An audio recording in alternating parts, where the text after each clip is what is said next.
Well, good morning, or I guess good evening, everyone out in Flight Sim World on this Friday night. Hope you're ready to fly with Mike tonight. Tonight we are in the Sparks 747 400. Had a couple updates that FedEx gave me that I'm giving a try out on it.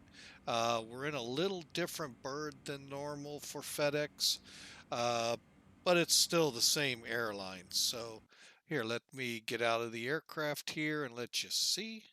Uh, we're already buttoned up and pretty much ready to go. We're flying the Atlas Air 747 400. Tail number is November 49 or 429 Mike Charlie. Simple flight plan today, nothing extravagant. We're going from Memphis up to Cincinnati. We're going to ballpark it in our mind at 300 miles. We'll see what Sim Toolkit here brings up just as soon as we're ready to get into the pre-flight. So we're sitting here in Memphis. Beautiful day, like it was here in St. Louis, the calm before the upcoming storm. And so let's just do that right now. Hop up into the cockpit and let's get on with the pre-flight brief. Okay, we have Sim Toolkit up here now for us. Sim Toolkit shows us on the ground, gives you an idea where we're at. We're in this spot right here. I believe it's calling it, well, no, it's not giving us numbers. That's okay. But anyway, we're in the spot here, getting ready. We're going to use runway 27. Now, it's only a 9,000 foot runway, so we'll see how well the performance works out on it. Plenty of runway for a short flight like this, but who knows? We'll see what it does. um, Weather for Memphis is down there in the lower right. Hang on a second. Yeah, down in the lower right for y'all. It's basically just about 10 minutes old or so. Winds 220 at 4, 10-mile visibility, and scattered clouds at 20,000. Temperature is 11 degrees Celsius with a dew point of -7 Celsius, and the altimeter 2994. Nothing drastic other than that wind, but even that wind is light at 4 knots, so that's why we're opting for 27. We can get a little quicker on our route, get there a little quicker for y'all. Sorry about that, folks. I had to cough again. All right, so pre-flight wise, let's go ahead and pull up the information. Man, this is just driving me nuts, this frog.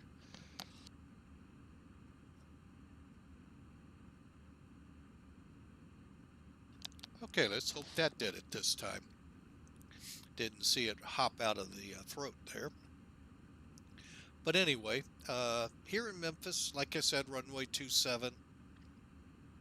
It's an 8,950 foot long runway, heading of 273, a little bit of a downslope, and like all U.S. airports, 18,000 for the transition. You can see the flight plan, how simple it is up at the top. We've already got it plugged in. It's the Carson 7 departure, HUMS, HUMMS transition to Pocketville, otherwise known as Evansville.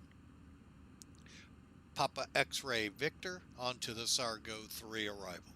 That's just how simple it is. Runway 27 out of here, runway 27 in up there.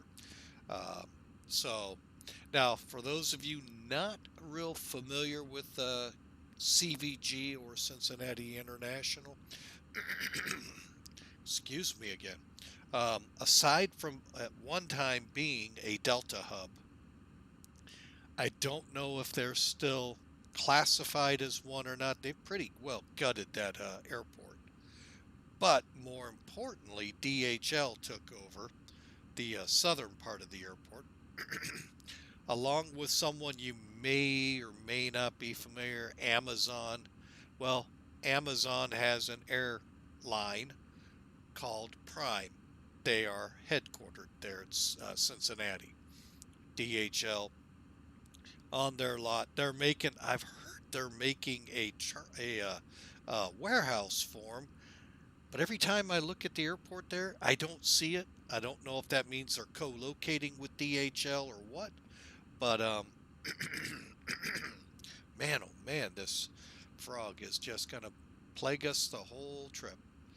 So, well, hopefully not. But anyway, that gives you an idea of what Cincinnati is. It is the home to Amazon's Prime Air. Uh, you see their trucks on the road. Some of you live at airports. Their aircraft come in primarily 767s, but for the international work, Atlas, Polar, the two companies are the same company, if you will. Just I'm not sure how you delineate them, but they really are under the same umbrella. They do the shuttling between the countries.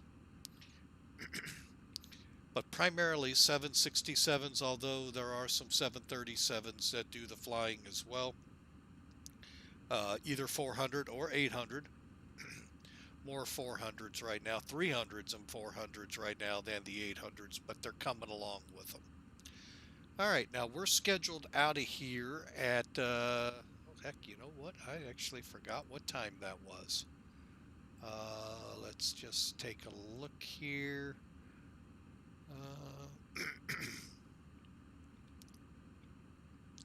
And of course, they don't make their flight plan strips that easy here in POSCON.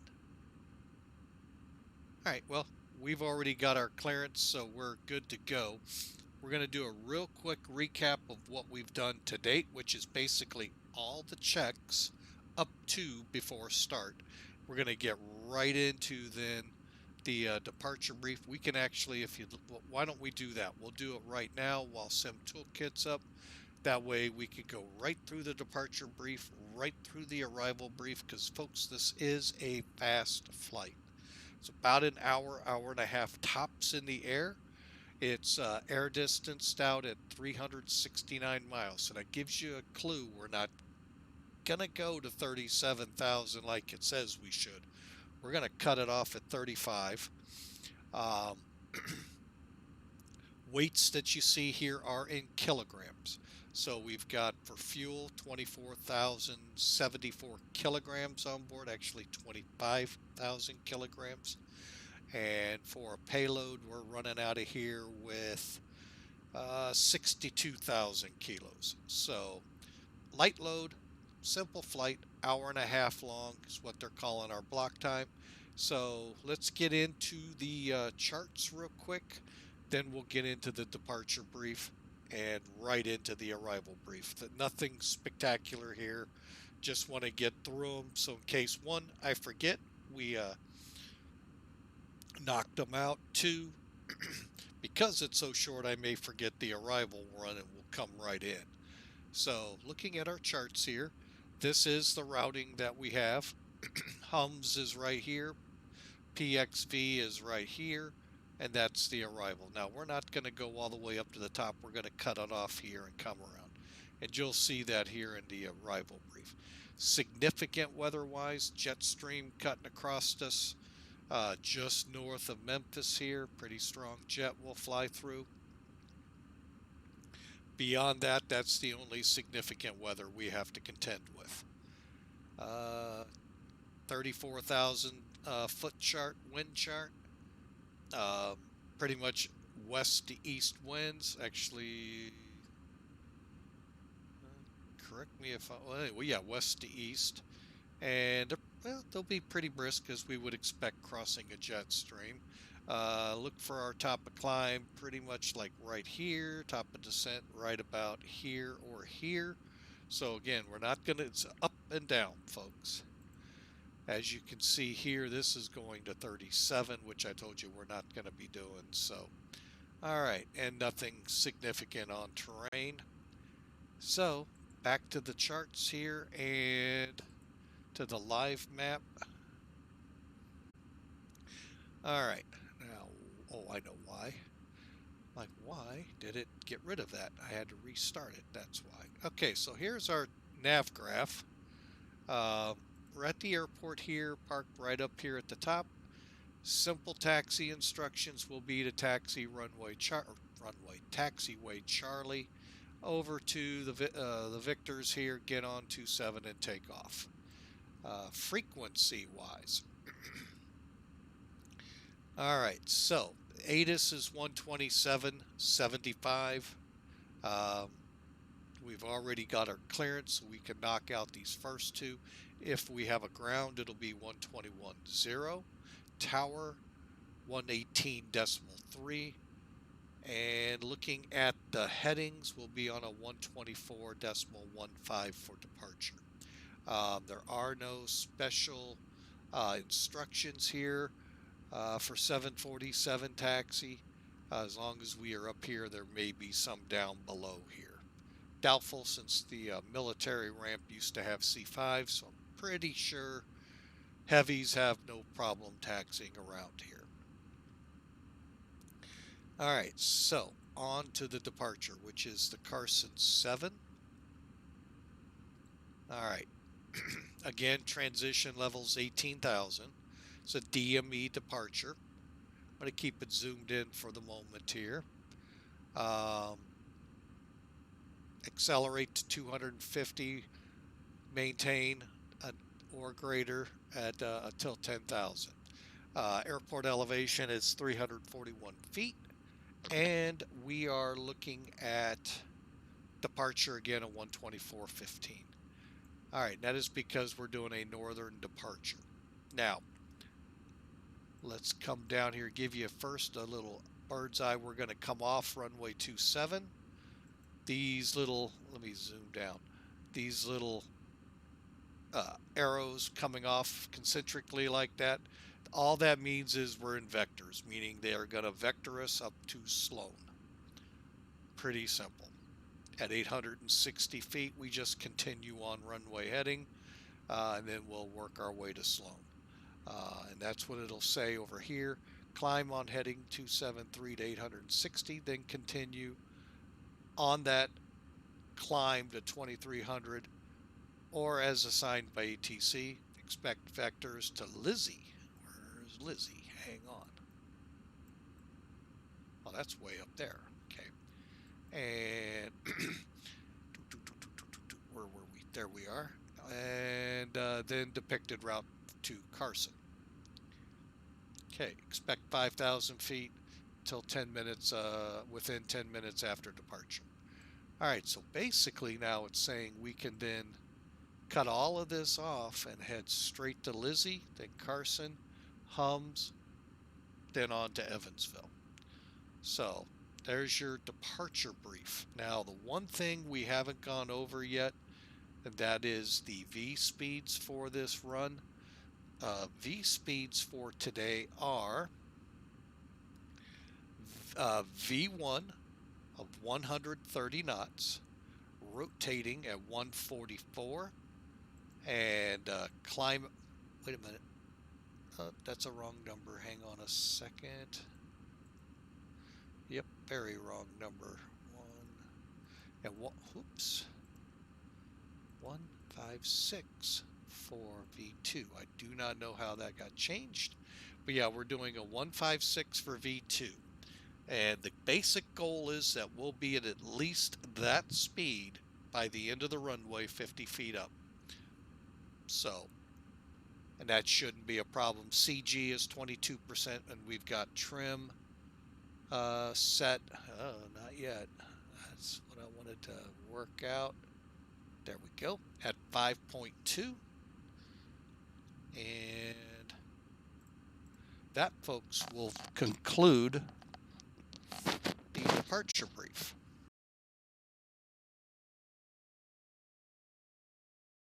Quick overview of the arrival, because things are going to happen quickly. We've already actually got it programmed in for the most part. We got a couple tweaks to do in flight. Nothing major. We'll get them while we're in flight. So on the Sargo 3 off of Pocket City, it's a very simple or straight in almost arrival. Here is CVG, Cincinnati International. So we're going to go from Pocket City to Jericho, to Jakuka, to Toyota, to FEDEX. Now, here's where we differ. We are going to come off FEDEX and go due east until we get in line with our initial fix, and then we're going to turn and come in. Altitude-wise, 21,000 by Apcot. And that's the only big altitude restriction. Oh, and 9,000 at FEDEX. So those are our big numbers to make sure we make. And then we'll go quickly into the ILS. IJDP is the localizer 1087. Final approach will be 276. By SOAND, we need to be at 2,400 feet. And that is approximately 4.5 miles from the end of the runway. We're going to come in at Katy, and that's going to give us about 13-mile final to get things worked out, and we'll be at around 5,000. So for now, that's all I want to get into with the arrival brief. I just want to introduce what we're going to be doing, but I do want to show off. Let me check something here. Okay. I was afraid it was going to do that. Oh, God, excuse me there. Now I'm getting hiccups. All right. So we're going to be coming in on runway 27. Again, we take off on 27. This flight, we're going to land on a 27. However, this is that DHL ramp. Used to be up here. Now it's been rebuilt down here. I used to pick up freight for them back in the 90s. All right, now I do not know where the actual prime quote warehouse is going. I can't seem to nail it down on the charts. But DHL has an impressive sort center here, so it wouldn't surprise me if it's intermixed. Plus with Emory's old facility at Dayton to the north, Wilmington to the northeast, which was ABX, Airborne Express, they had the whole airport for air cargo. So you're in a big area with a lot of air cargo facilities available. And DHL was pretty big even back then. So that gives you an idea, but this is where we're going to be parking when we get rolling here. All right, folks, so that wraps up everything on the pre-flight, departure brief, and approach brief. So let's close this out. We'll keep this up for now, but we'll keep it on the live map for now, but let's go ahead and bring back the aircraft here. All right, folks, well, from here, we just simply turn on the fuel pumps, and I have a feeling my mic has been muted for quite a while. My apologies. I'm not sure when it got muted. It might have been from one of the coughs, but I do apologize. So we got our fuel pumps on. Audio systems are normal, interphone, anti-ice are all off. Heat basically running through, make sure the window heat's on, the yaw dampers are on, the air conditioning set to auto, trim, upper, lower recircs, equipment and high flow, and pack 1 on to normal, and left and right isolation, bleeds are on,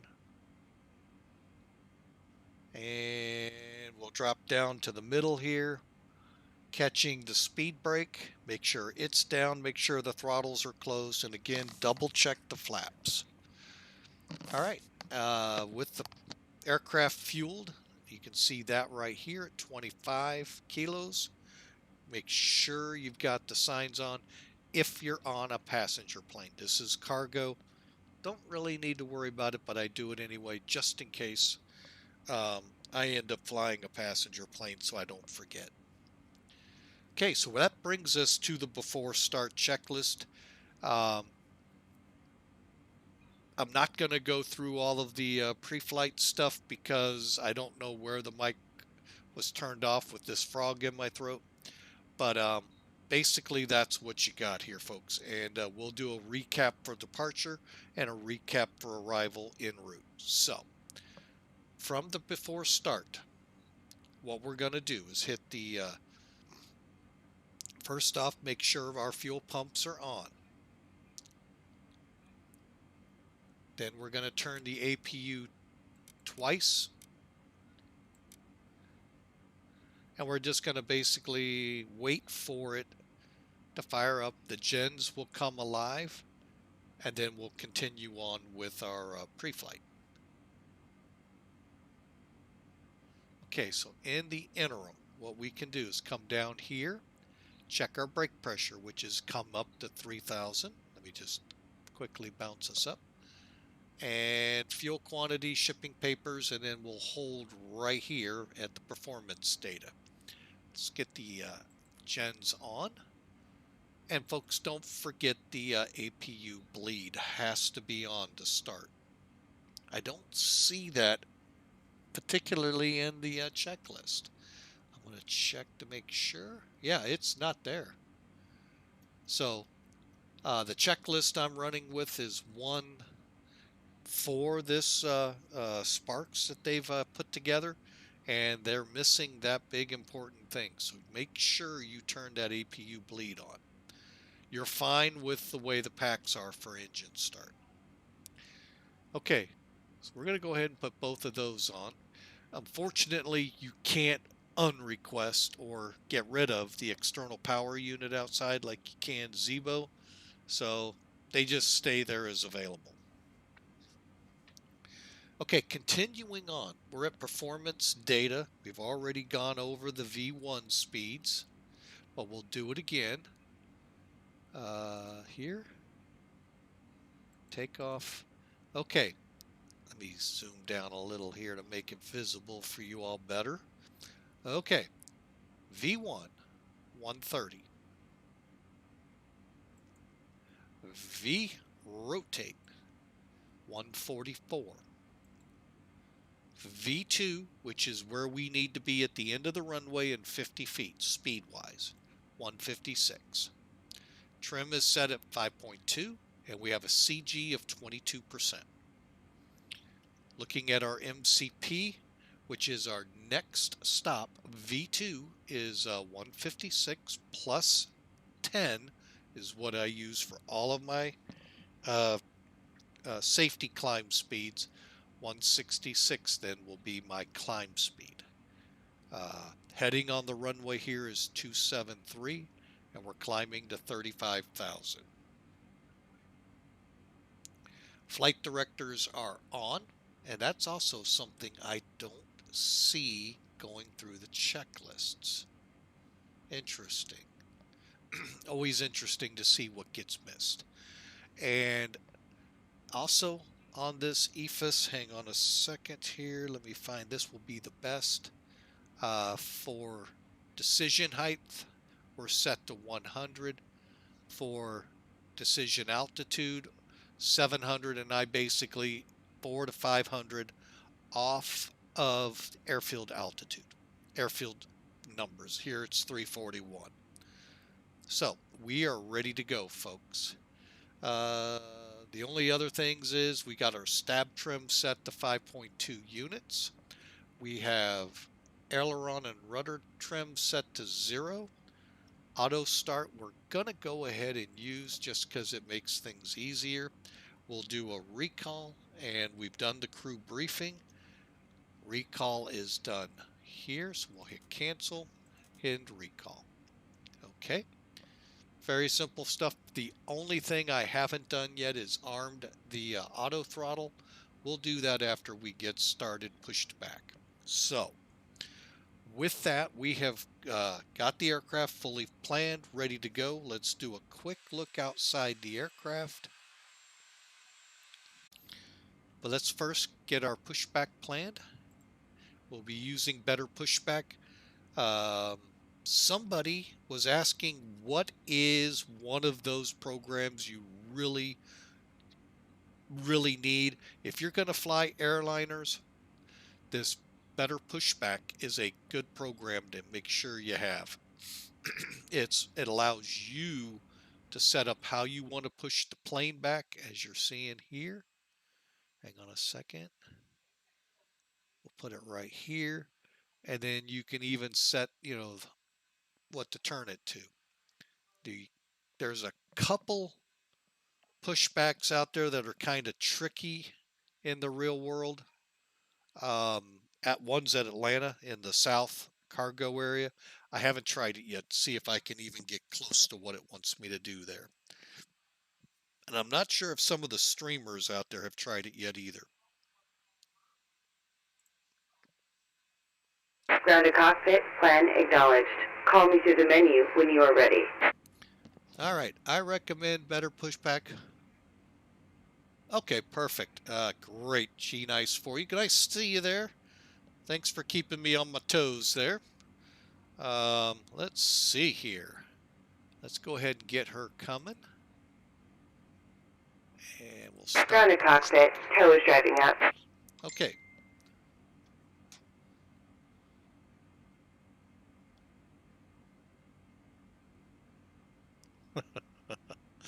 A friend of mine, one of the followers of the stream here, J Drums, is foaming at the mouth, wanting the Rotate MD11 to release.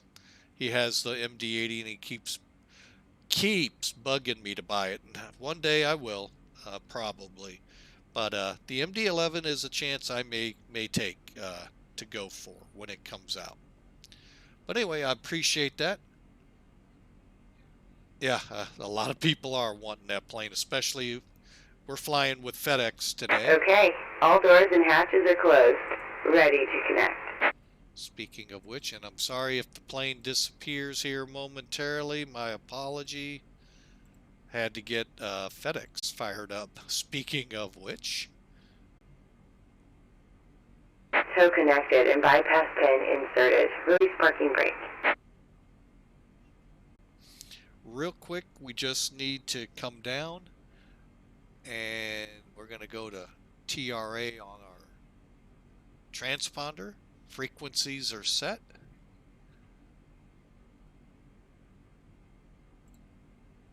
There we go. And beacons on. Wing lights on. We don't have to worry about the pilot asking the flight attendants to please take their seat. Beacons, fuel controls are all on. And we're arming 2 and 3. Just going to look up. They are armed and ready to start when she tells us we're allowed to. Parking brakes off, maybe. Are you going to push us back?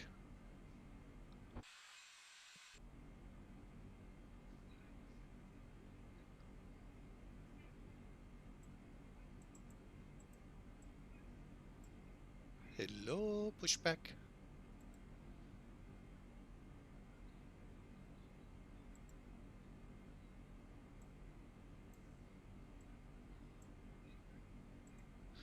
Oh, I know what I forgot. Guess what I forgot, folks? You'll never guess. The chocks.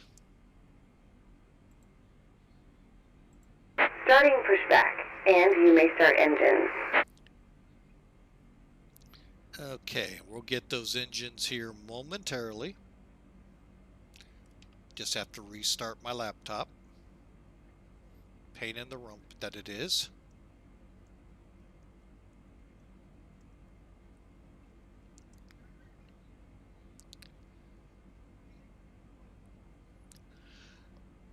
Okay, so it is back up and going. So now all we have to do, and I'm going to kind of zoom in so you can watch this, turn number 2, number 3 on.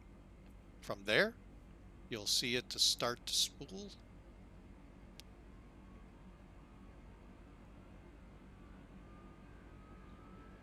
may hear it in the background. I sure do.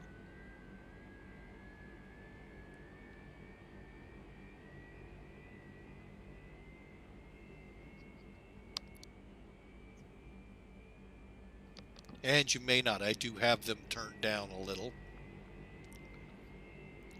But they are spooling up.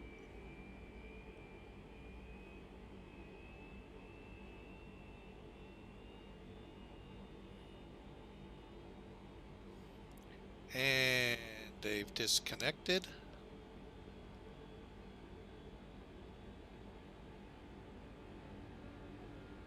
We're just waiting for them to stabilize.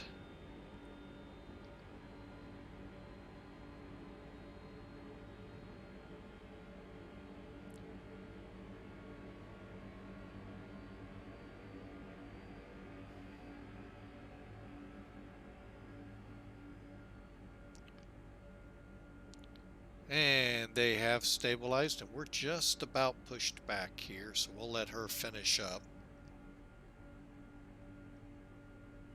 Actually, we'll arm 1, 4.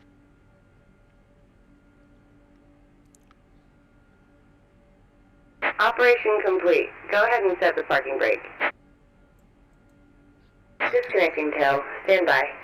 Okay, and there goes number 1, number 4 starting. And if you look up here, you'll see them spooling.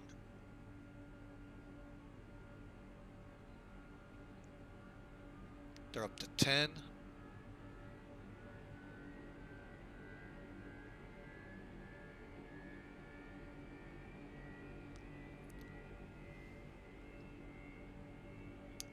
And what we're going to do is make sure we get good light offs and stabilize before we let her go.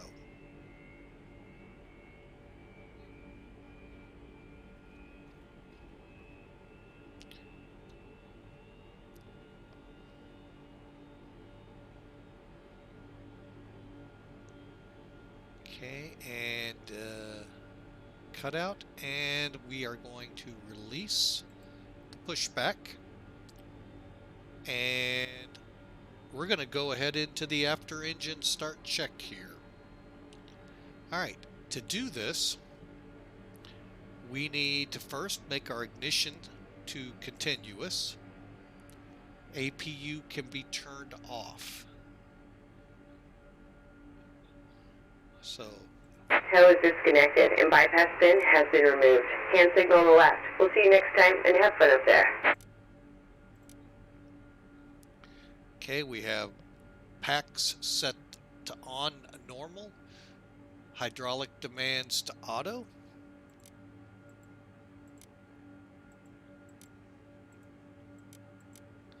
Okay, and anti-ice systems. We're going to go ahead and turn the engines on just as a precaution with the temperature outside. Recall, coming back down here for that.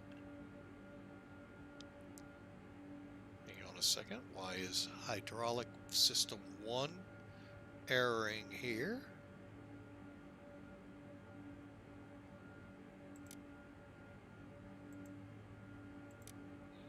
There we go. See if that cured that. Auto throttle is still disconnected, so we'll do a cancel, recall. Okay, and we're going to check our flight controls. To do that, we go to the stat page by clicking the stat button. You'll see the flight controls right here.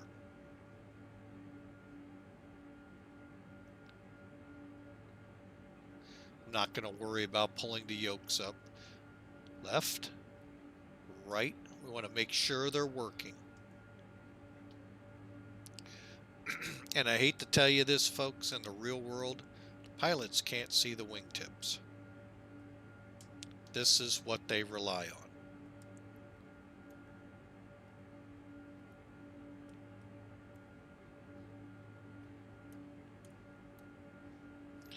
They're not like little Cessnas where you can see them. Okay, and then the rudders.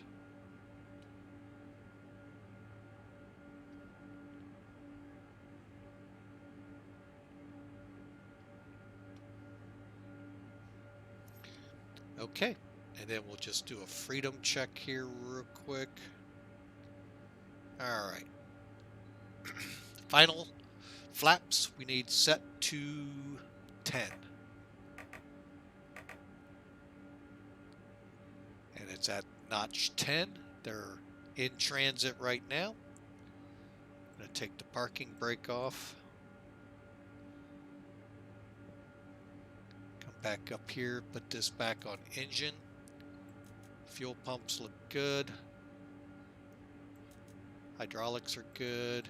ECS are good. They've got a lot of work still to do on some of these. But hey, it's looking a lot better than what the default one is. Anyone want to argue? All right, folks, we are starting our taxi. It has become nighttime here. And welcome to Cargo Life.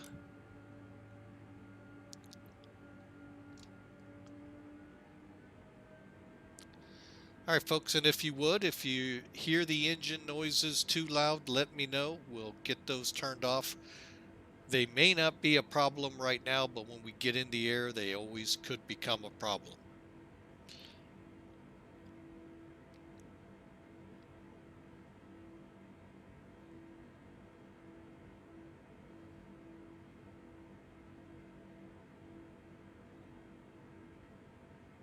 And basically, like I said, we're going to be taxiing down here to the other end.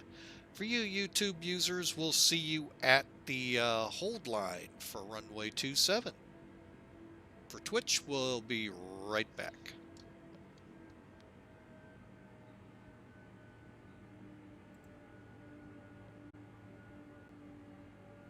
All right, well, welcome back to those of you listening on YouTube and watching. We're reaching the end of runway 27 here.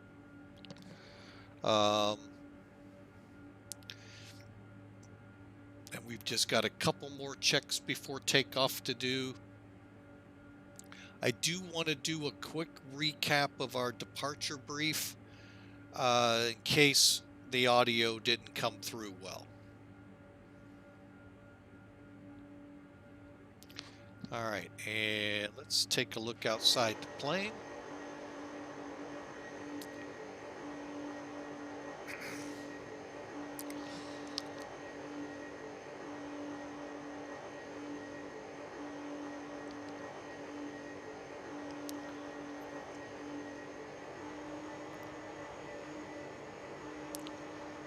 Wow, a lot of ways onto this runway by the lines here.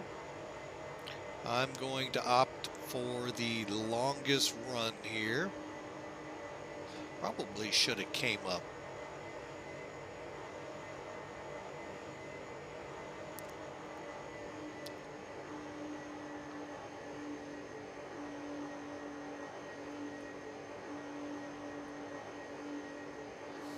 Okay, so what we're going to do, like I said, do a quick recap here.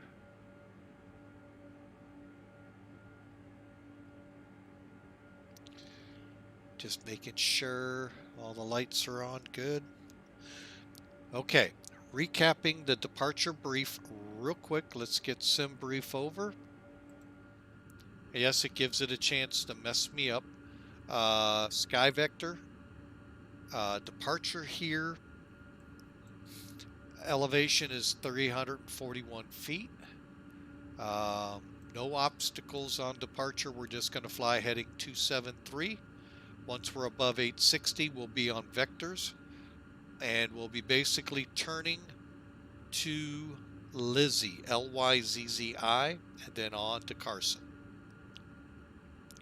The only restrictions we have, and I don't see any at Lizzie or Carson or Hums, is 860. So above 860, we're on vectors.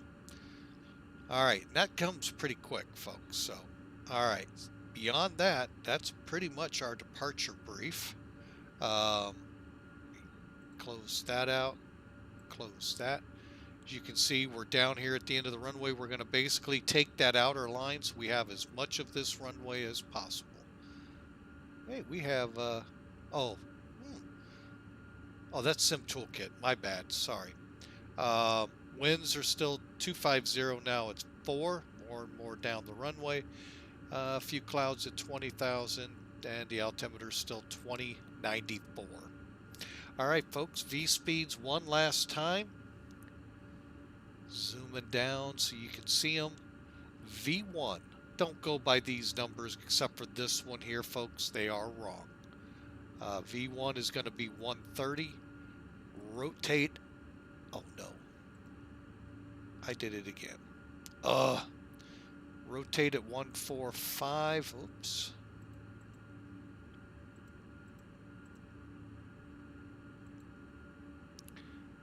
And then 156 at the end of the runway. Trim is set for 5.2, and we have 20% on our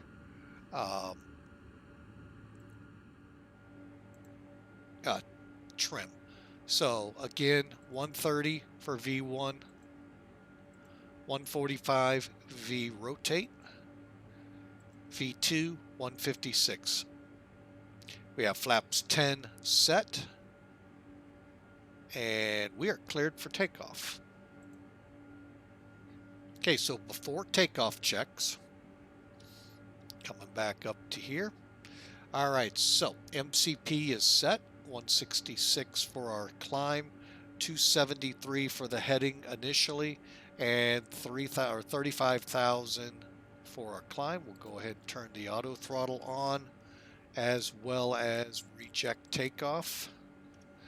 And while we're down here,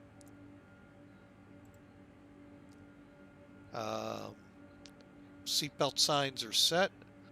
We're there. Transponder is on TRA. Excuse me for sniffling like that. Let the flight attendants know what we're doing. And we're going to go ahead and work our way around now to getting on the runway.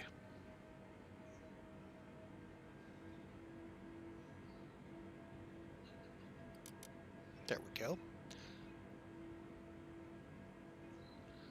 All right. Let's go ahead and start easing her onto the runway.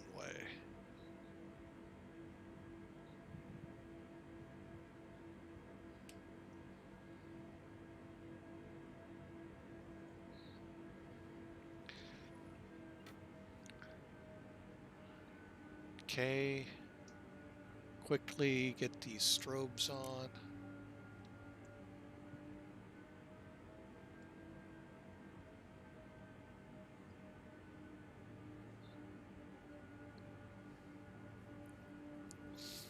Okay, we're bringing the plane lining up.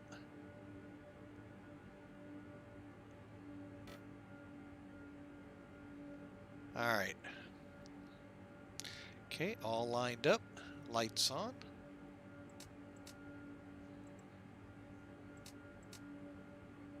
Auto throttle armed.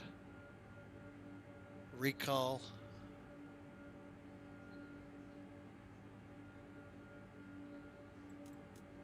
Okay, nothing.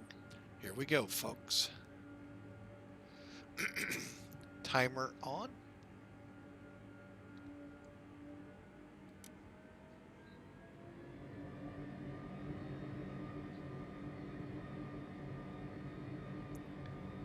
Okay, and the engines are stable.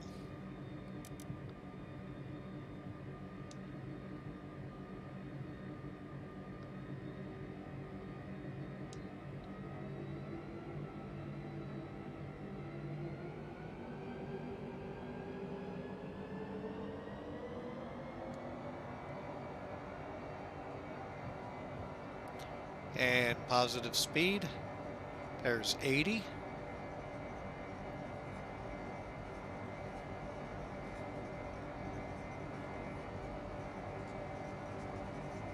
V1. Rotate.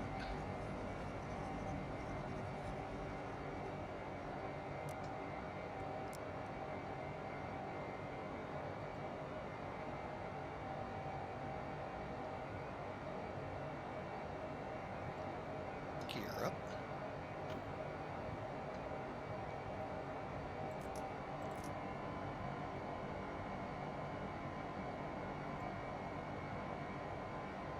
Okay, there's 1,000 feet, so we're on our own.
All right, let me try one other way.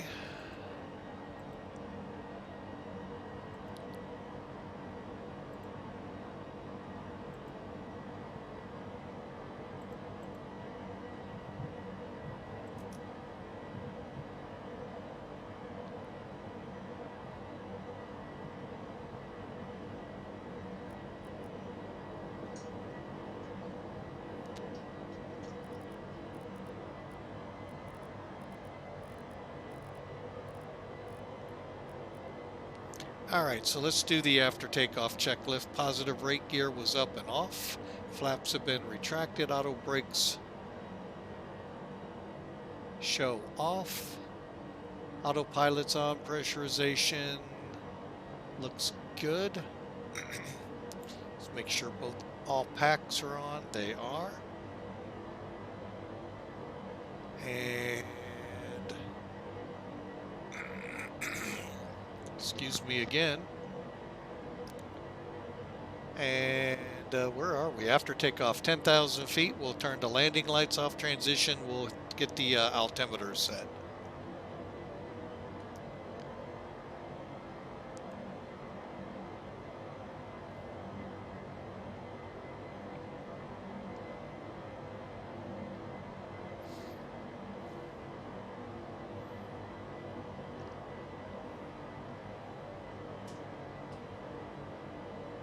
And as the departure said, we are now direct Lizzie.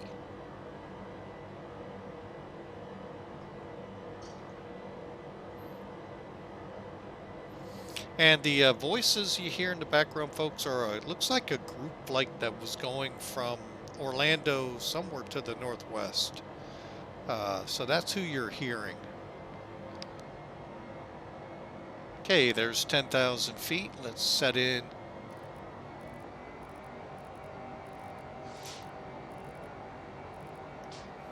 $300, do our climb.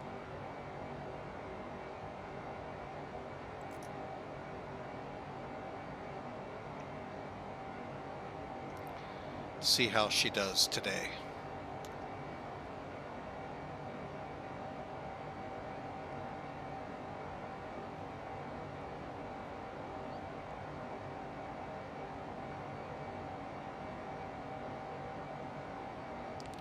All right.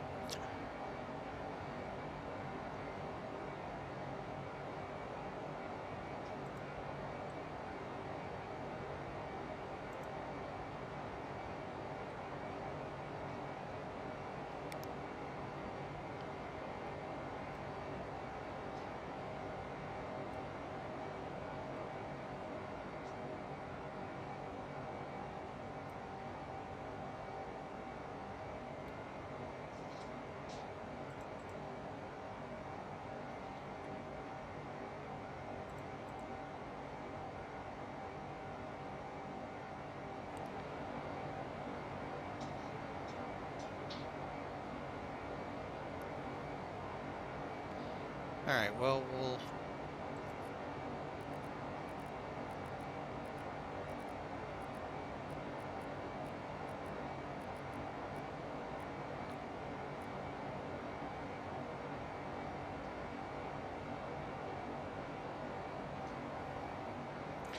Okay, and we are now direct. All right, folks, we are on our way. Landing lights need to be turned off.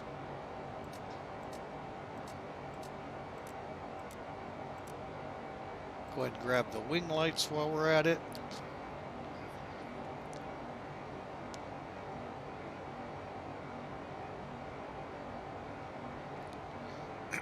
All right, folks, we're 7 minutes into the flight. And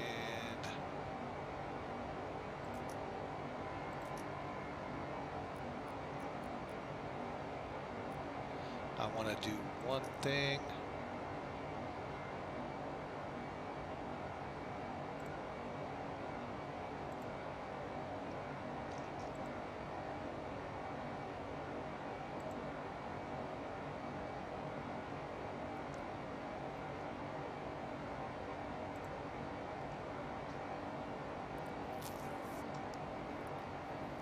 There's transition.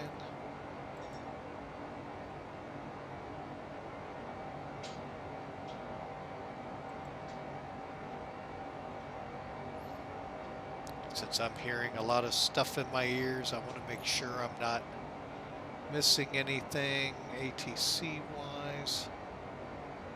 We are not. Okay.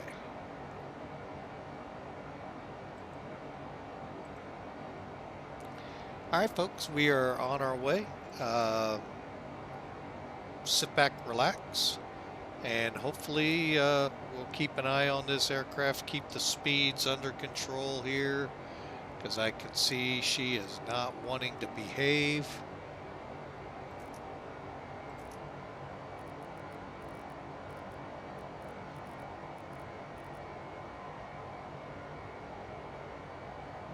See if that helps out.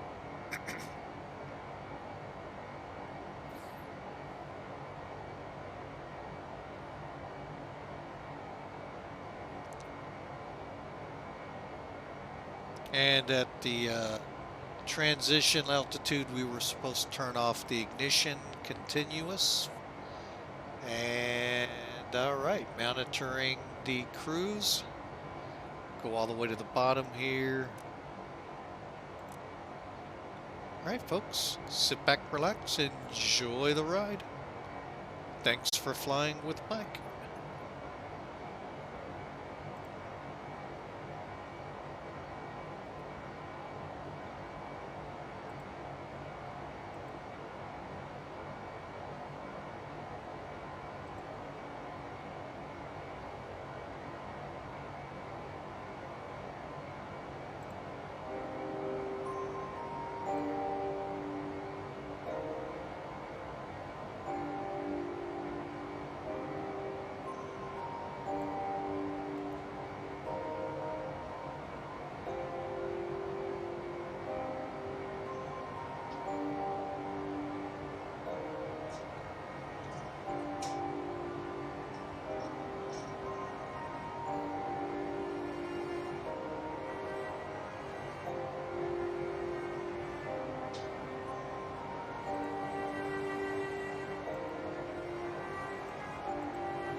Oh, my laptop drives me nuts.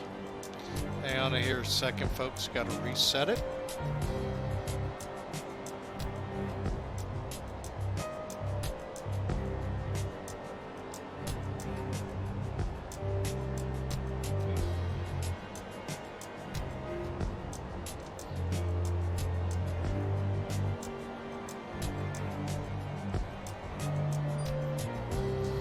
Okay, so we're in cruise. We'll be that way for about the next, call it 150, 200 miles. Real quick, let's go through the arrival brief real quick, just to kind of refresh our memories here.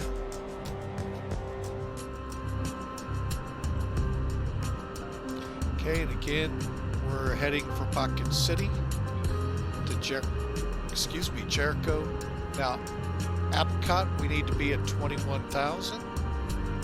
Then on to Juca, Sargo, Toyota, FEDEX at 9,000. Now, they show us going north here. We are not. We're doing this part of it, the landing northeast and west. Expect vectors to final prior to FEDEX. So before FEDEX, we're going to make our turn, basically heading 09 or 0-ish till we can loop in onto the localizer. Pretty simple stuff here, folks. And then once on the localizer, straight in. We're going to shoot for Katy, but we may come in at Gelda and bring it in. Looks like a VFR approach. So if for any reason we got to go missed approach, it's a climb to 2,000, then left turn to 3,000 on a heading of 230.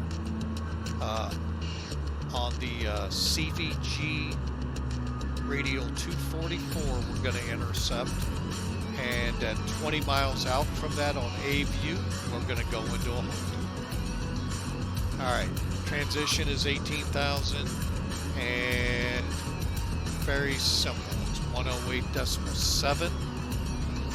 IJDP is the identifier. 276 for the approach at 2,400 feet. MSL at sound. And that is, I believe we established roughly 5 mile final.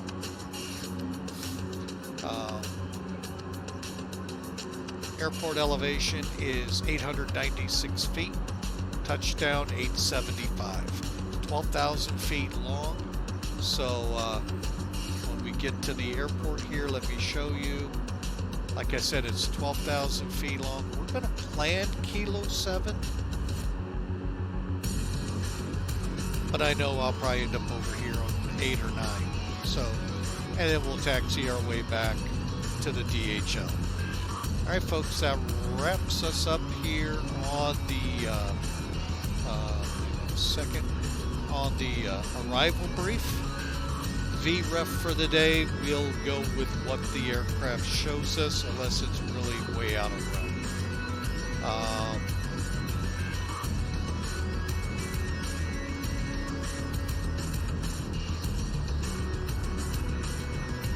Alright, so let me bring us back here with the flight sim.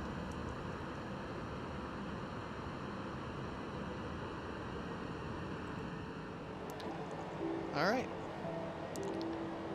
So sit back, relax. We got about another 90 or so miles before we firm things up here in the aircraft. Traffic you're seeing around us, not showing here. Hang on, there it comes. Get TF on here. Weather over here. All right. The traffic you see, that's the live traffic. The only traffic that POSCON was putting out is well to our east, and I am not sure where they're heading. That's the only bad thing I'm finding out. It doesn't really give us where they're heading. Looks like maybe Kansas City. That's my guess, but I don't know.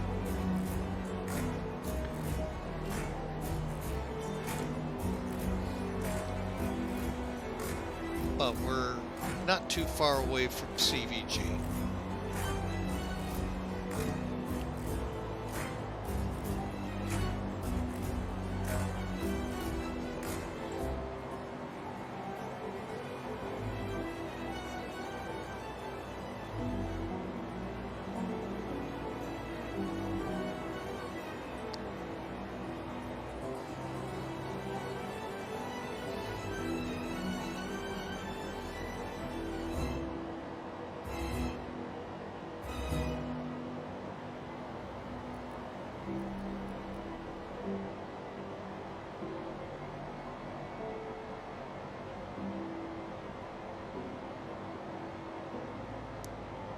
And we're 45 miles from Pocket City. So folks, I'm just going to sit back, relax, y'all as well. Enjoy the flight, and we'll come back to you just before the descent.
All right, ladies and gentlemen, we're going to go ahead and start descending into Cincinnati at this time.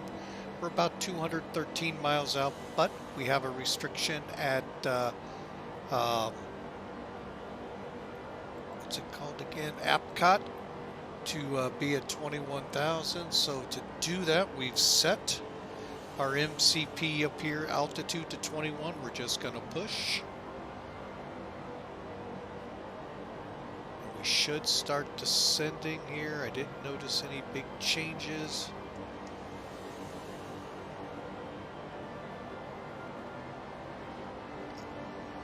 Try again.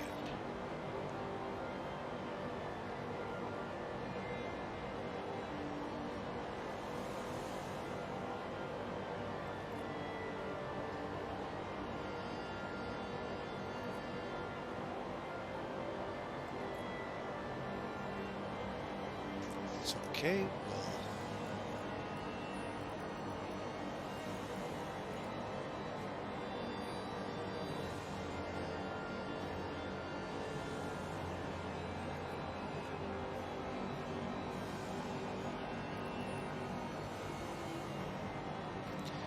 All right, so we're gonna slow to 0.80 for our descent.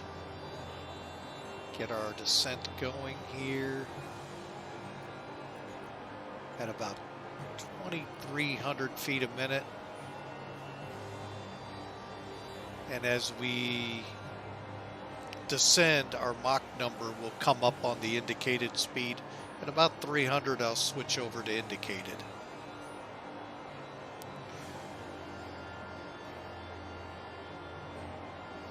Descent check-wise, we have passenger signs that need to go to on. Pressurization check, descent announced, recall, auto brakes. We'll set for 3. approach briefing has already been completed. Transition altitude, again, we'll hit standard and then go to ignition to continuous. All right, folks, we'll see you at Epcot.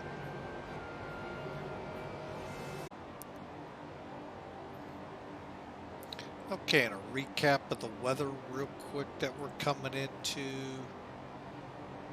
Let me just reset to make sure. Latest weather as of 52Z, so coming up on new winds.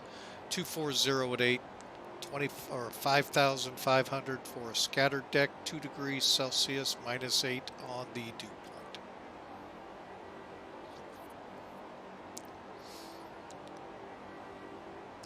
Transition level.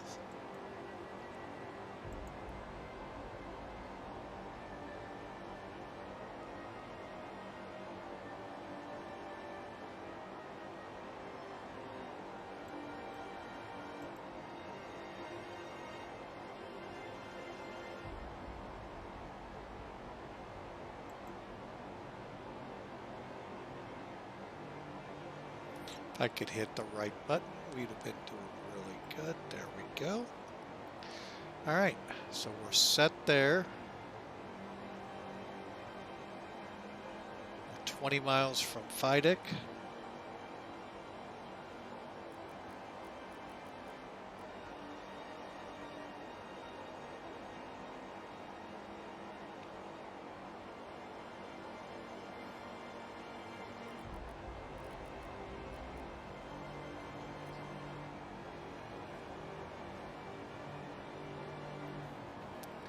All right, and we are 45 minutes flying time now, 1 hour, 40 minutes on the stream.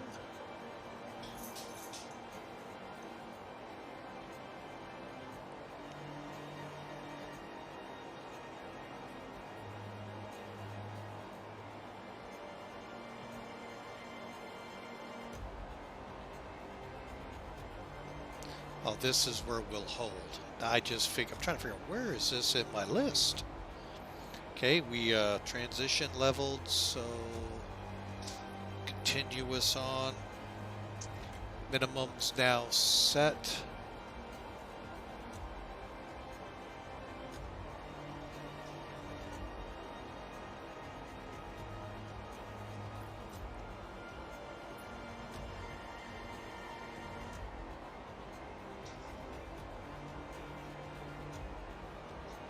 Okay,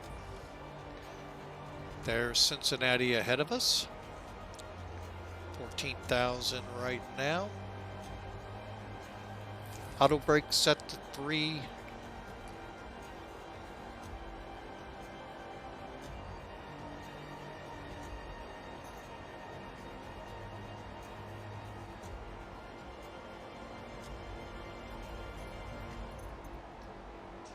There's the airport starting to light up.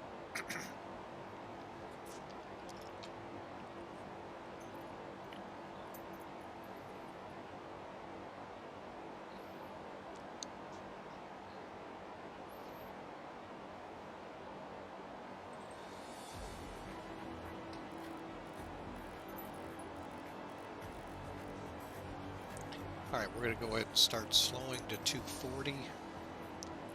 Let's get some speed brakes going.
276, so 96.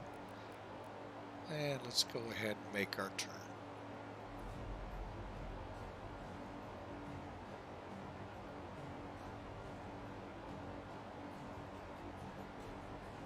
Okay, and while we're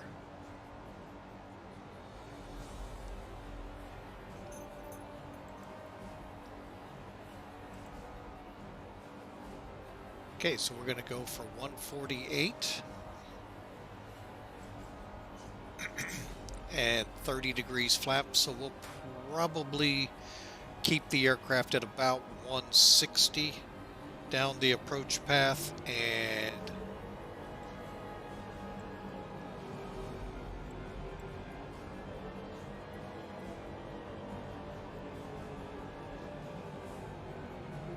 okay, so 5,000. But anyway, 160 will be the approach, and Sandy will start slowing to 155. We'll touch down 148. Good luck with following those numbers on my touchdowns and all, because I rarely hit them. But hopefully we'll be able to get close to them. Cincinnati traffic, FEDEX 811 heavy, downwind runway 27. Okay, we're going to start our descent now into 5,000 feet.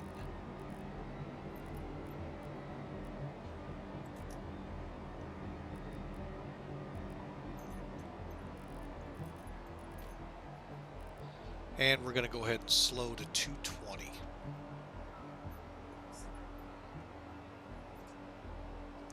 Okay, so let's go through the landing checklist here real quick, even though we're still downwind. Flaps will go down on schedule, gear down, speed brakes will go to arm, and below 10,000 feet the lights will be turned on.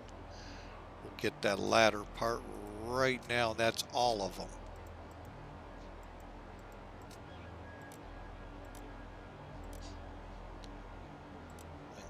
Okay.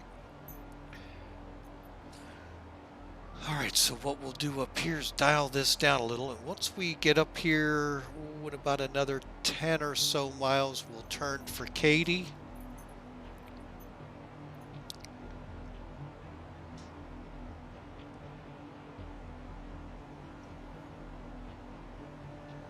I'm going to go ahead and arm the speed brakes.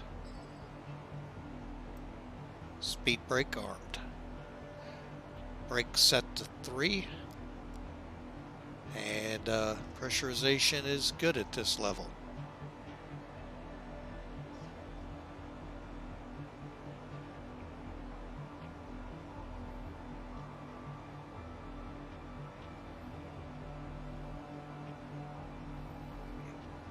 Excuse me. All right.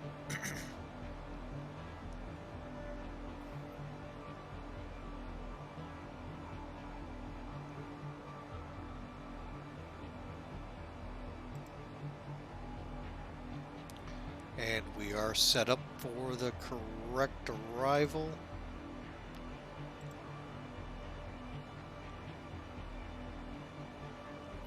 Go ahead and put that on down here. Okay, we are coming into 5,000. Verifying since we were coming up on a fresh ATIS.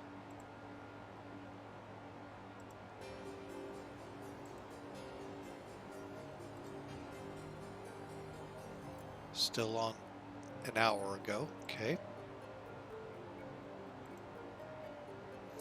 Leveling off at 5,000, slowing to 220. And we are ready for our turn. Let's go ahead, knock in some flaps. Go to flap 1 for now.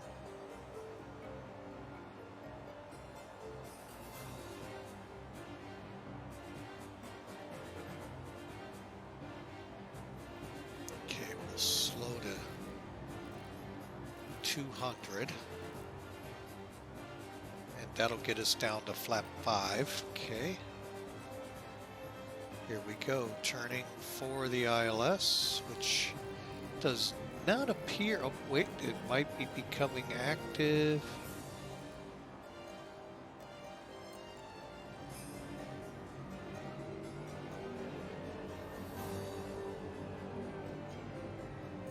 IJDP is active.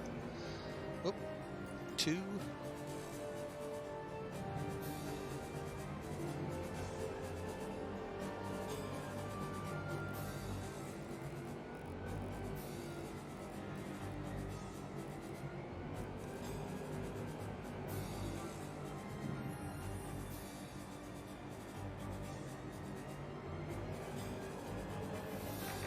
Gonna go to flaps 10.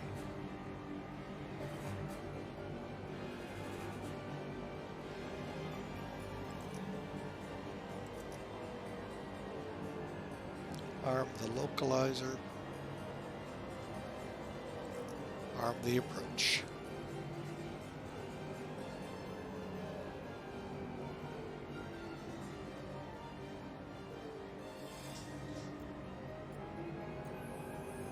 Looks like it may have grabbed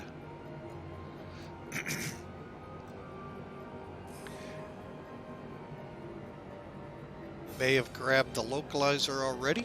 All right, folks, I am going to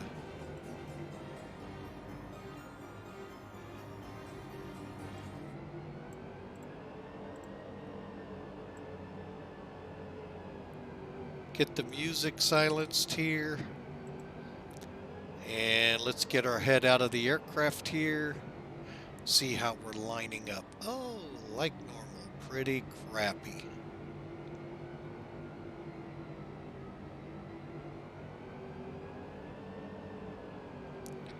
Okay, we're gonna slow to 180.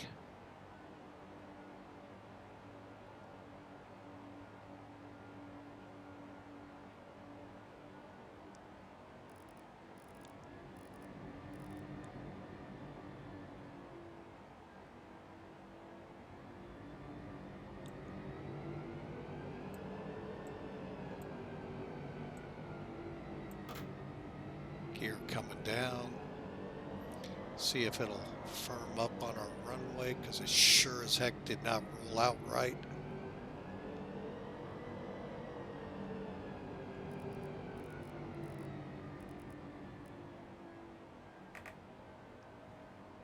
Gears down in green, flaps now 20. Speed brakes armed, auto brakes at 3.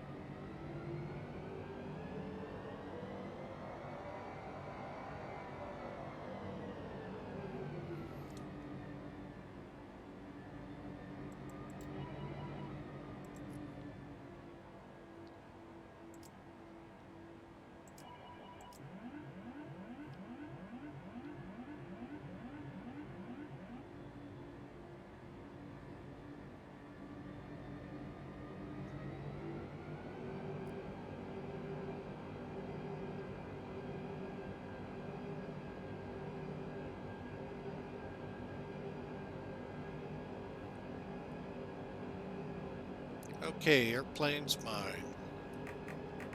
Flaps full.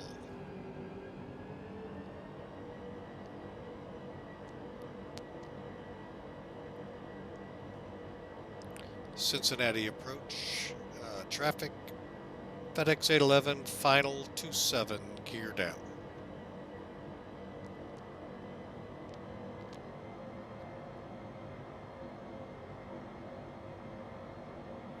Okay, we got a quartering wind, so we'll be fighting that all the way in.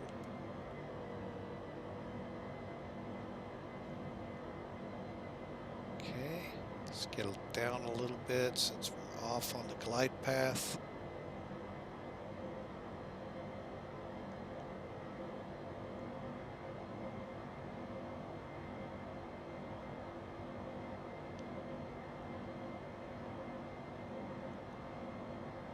Come on, girl.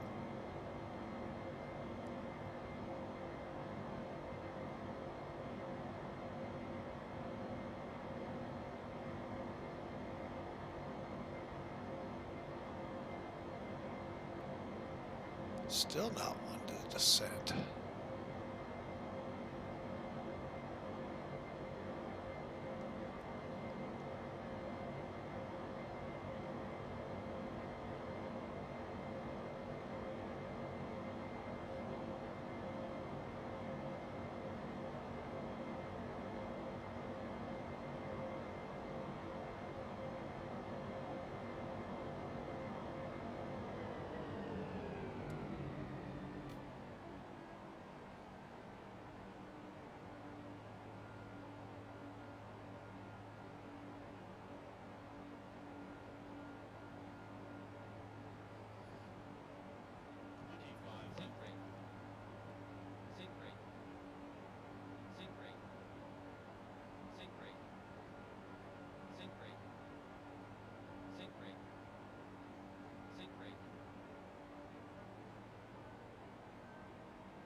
Okay, again, flaps are full.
Okay, I'm going to call a stable landing. Missed approach altitude set. High. Dang it. Come on, airplane.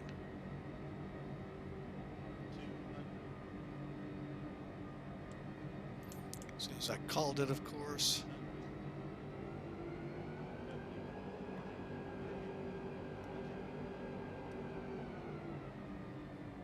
Damn it.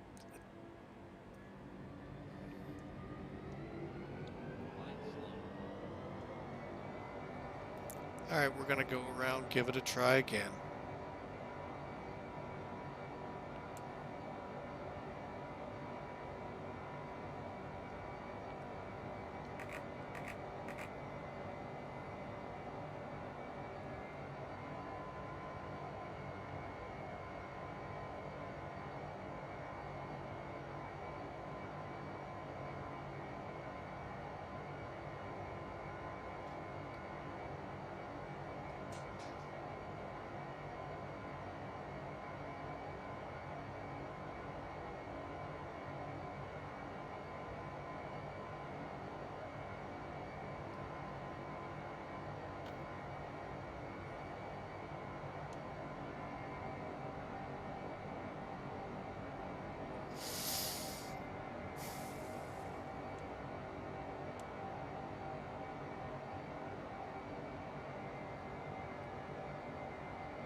Okay, folks, we just executed a go around.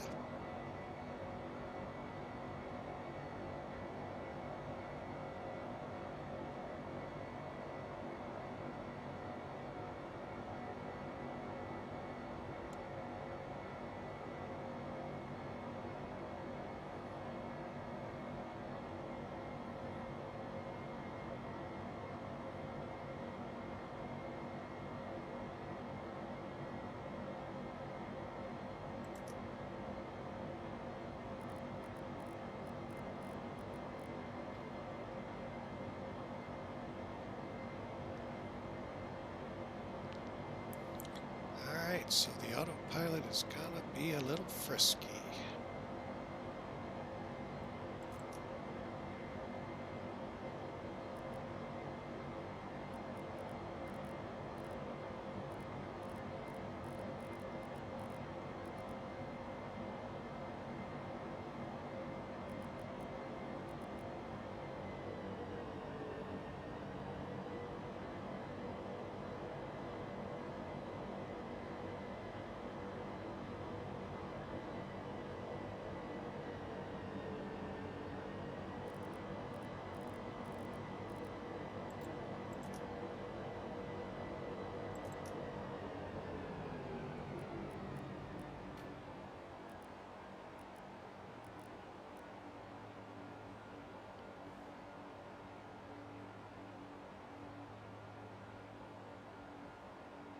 Okay, let's come around here and try this again.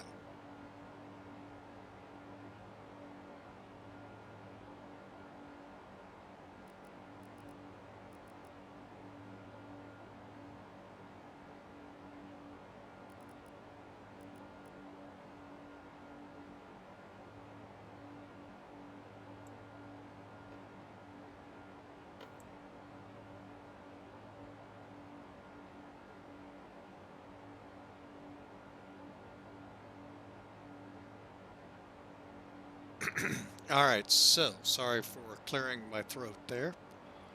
I don't like night landings, but it is what we're gonna have to do here.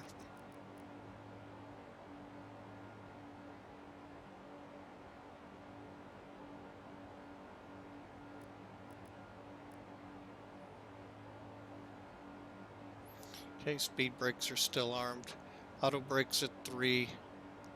Igniters are continuous, and here we come around again for a second attempt.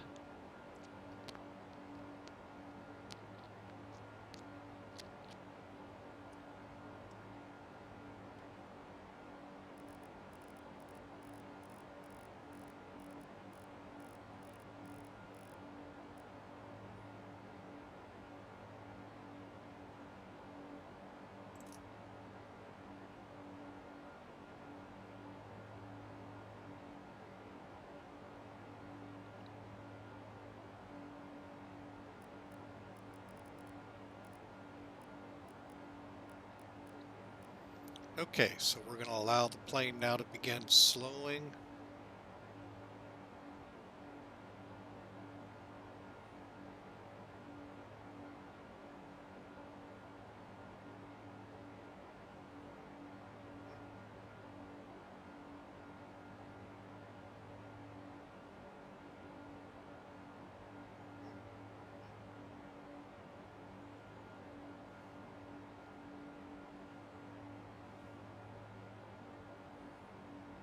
Hopefully she levels off. We're watching.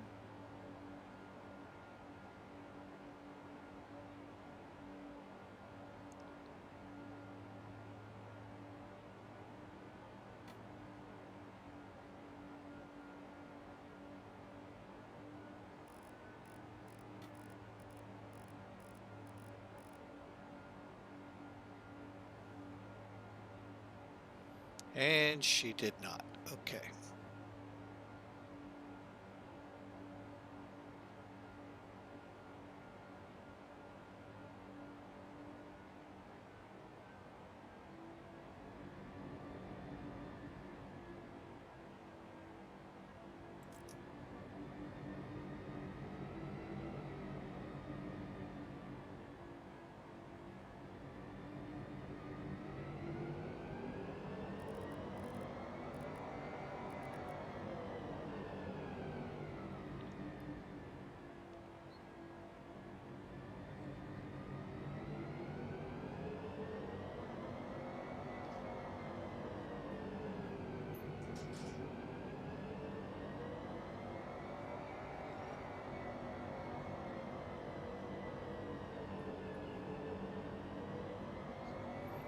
Okay, we're gonna try this again.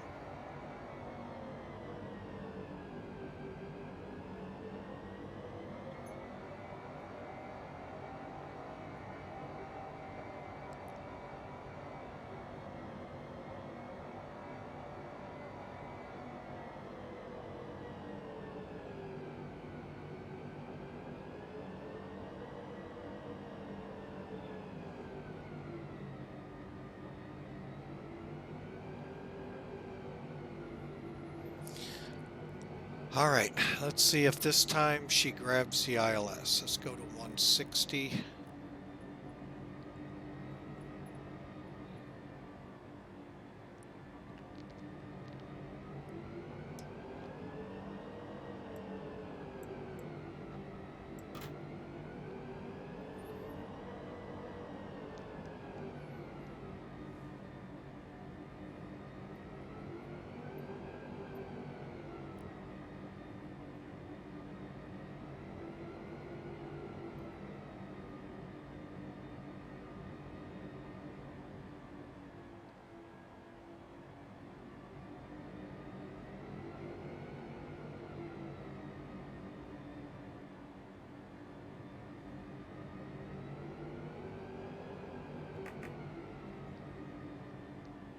Okay, looks like it's turning for the ILS now.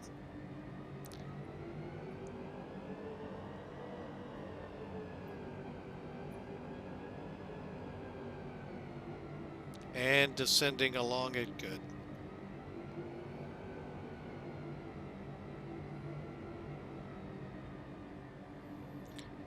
All right, so hopefully this will be a little better approach. Sorry to those of you out there that my approach really sucked before. I don't think we can get an auto land out of it now. I really don't want to.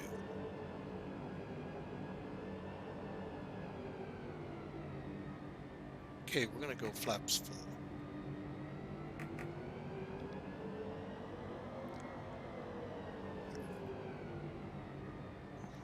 Okay, we are established. Second attempt.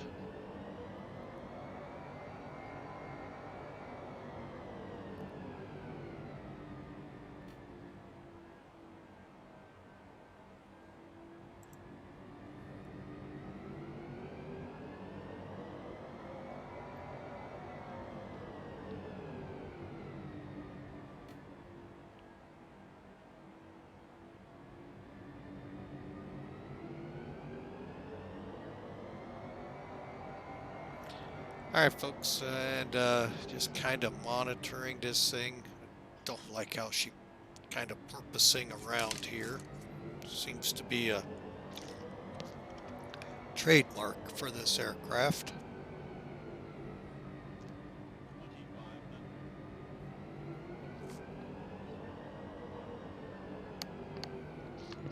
Okay.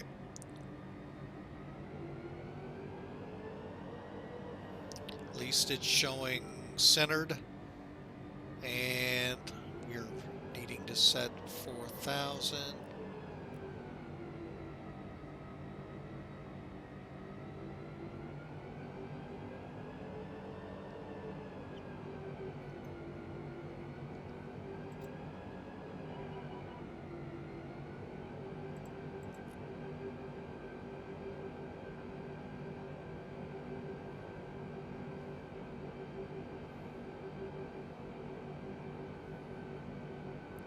And folks, by the way, that if you hear any engine noise on this plane, you wouldn't hear it in the real plane up here.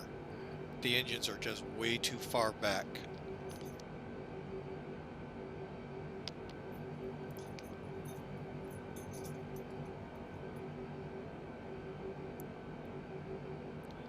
Okay, we're still right down the center line.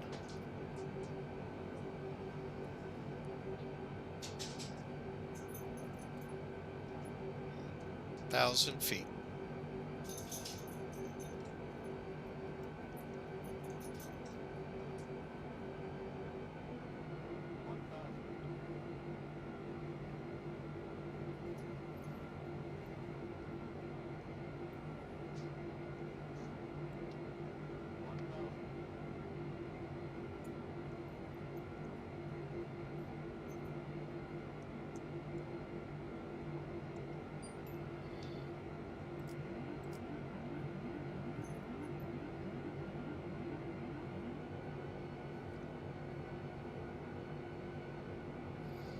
Okay, hopefully I don't mess it up now.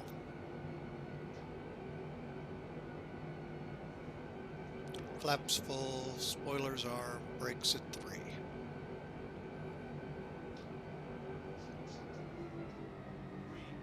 Trying to drift up on me.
Okay, we actually landed. I haven't gotten numbers yet.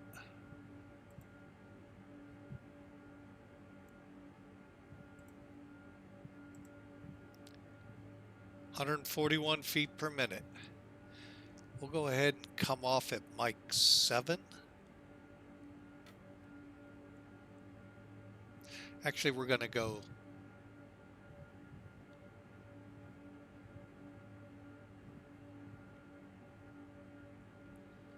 off at Kilo 7 onto Kilo.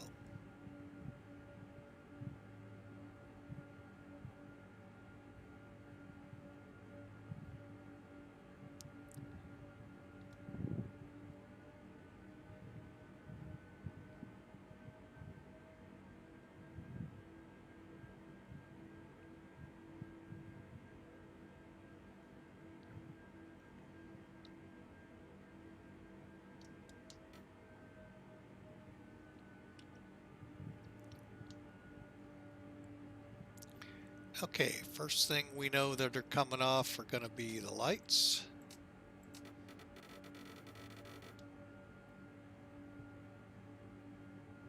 Strobes. All right, flaps are going to come up.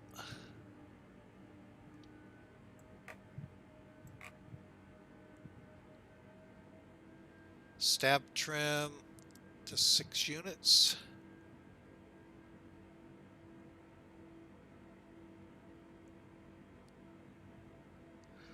I'll have to come down and look at that.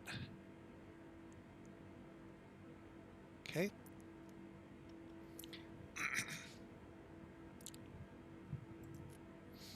Speed brake up.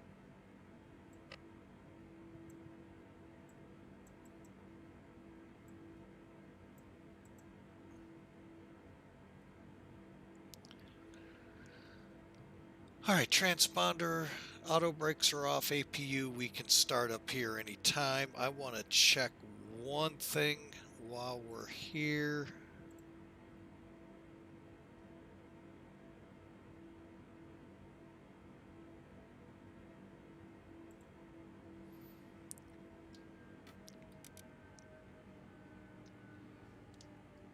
I'm going to cross over the runway here.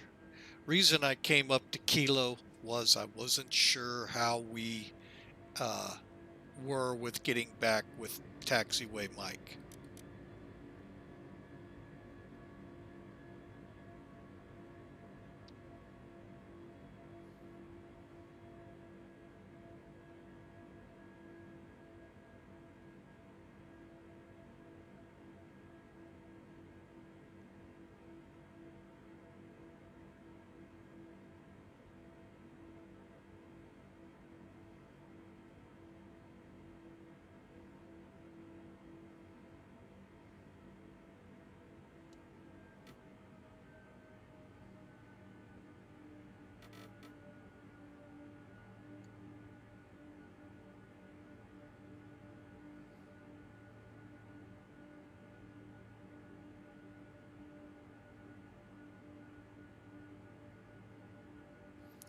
Okay, so we'll just stay on mic here all the way over to, Sierra. We'll take that down. All right, we'll finish up the after landing checklist. Transponder is going to go to standby here as we cross the runway.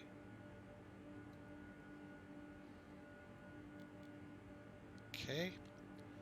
And the APU needs to be turned on.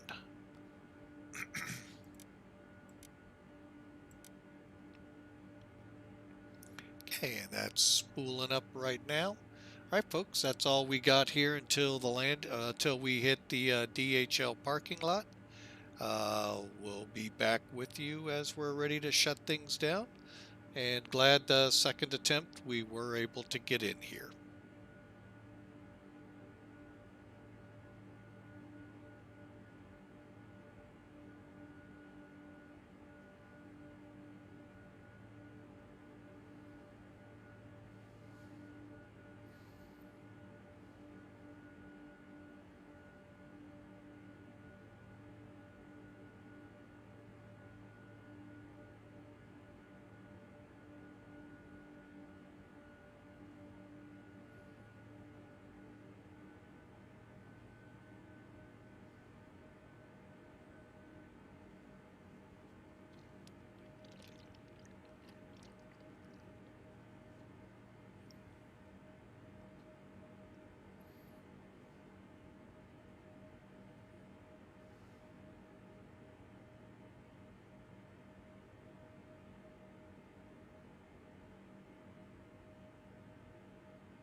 All right, folks, we're getting down here to the end.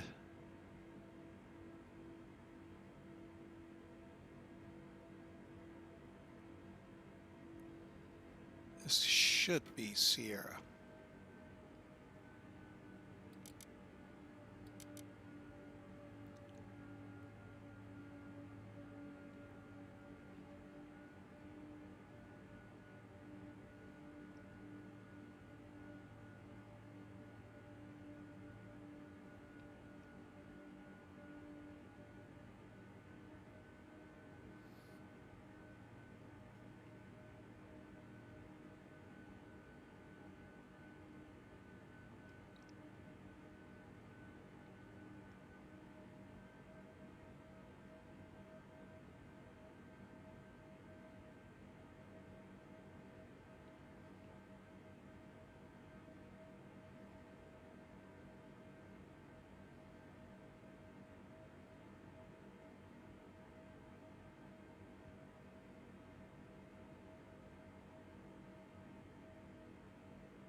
Okay, here we come to the ramp.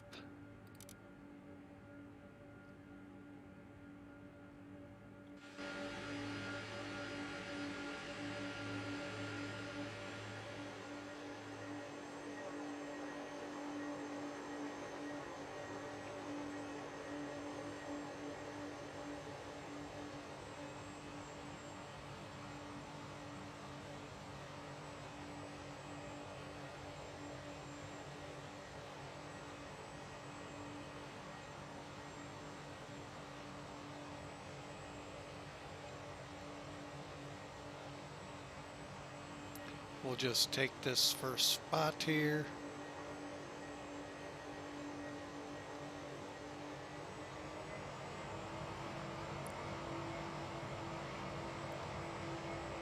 Mainly because I don't know how many they're going to actually be. And I'm sure this is meant for a 767.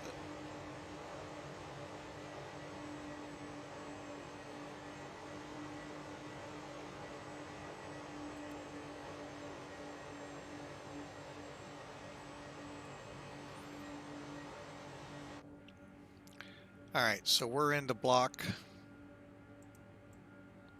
Parking brake set. And land taxi lights off. Okay, shutdown procedure. Parking brake set, taxi lights off, clock. They're saying to reset, all we're going to do is turn it off. 1 hour, 28-minute flight. Electrical ground power to APU. We're going to go ahead and turn them both on. And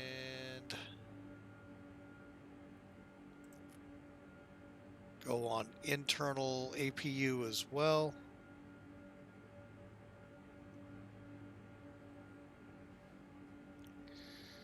I should have known.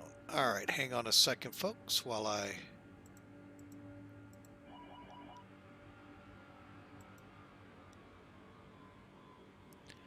All right, so the cutoff switches, passenger signs off.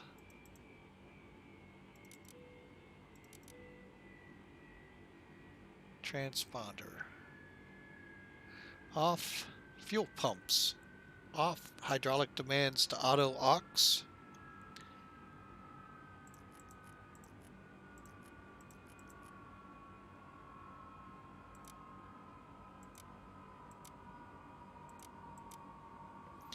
And anti-ice was already turned off. F cargo heats off, folks. We are here in Cincinnati. And